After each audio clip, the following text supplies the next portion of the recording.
At 1 o'clock, about Washington State, who's 5-5, shoving to James Madison, who's 9-1. James Madison favored by 13.5 points on ESPN Plus. Zevi Eckhouse has gone 131 to 204, thrown for 1,392 yards, 10 touchdowns, 8 interceptions for the Cougars. Kirby Voorhees had 105 carries for 473 yards and 4 touchdowns. And Joshua Meredith had 44 catches for 586 yards and 3 touchdowns.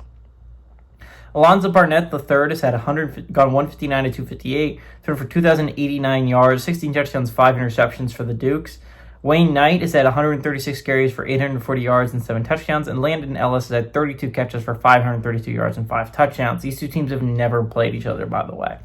Okay, again, when you're talking about playoff implications online, every James Madison game is massive.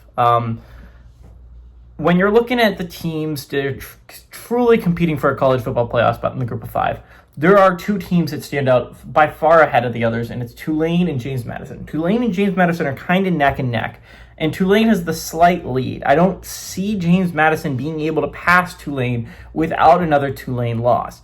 So again, if James Madison wins the Sun Belt, the only thing they need to get into the college football playoffs, from my point of view, is they need Tulane to lose a game, whether that's one of the last 2 in the regular season or in the American Championship game. But they need them to lose one. If James Madison's going to go to the college football playoffs, they need a loss by Tulane, but they also need to win out. Again, this is all moot.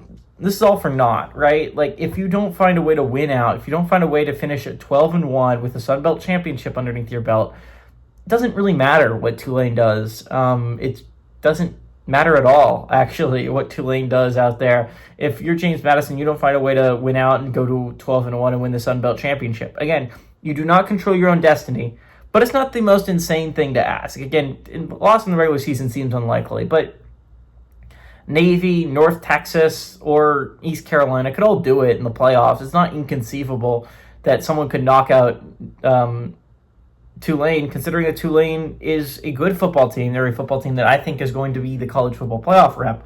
But, it's not insane to think North Texas could do it. They have the offense to do it. East Carolina is the only team to play them in the regular season, and they went to the wire with the Pirates. I mean, the Pirates are just going to want revenge on Tulane. So, it's not the hardest task in the world. That being said, Washington State is no easy out. This is a Cougars team that is honestly not bad. This is a Cougars team that went down to the wire with Ole Miss.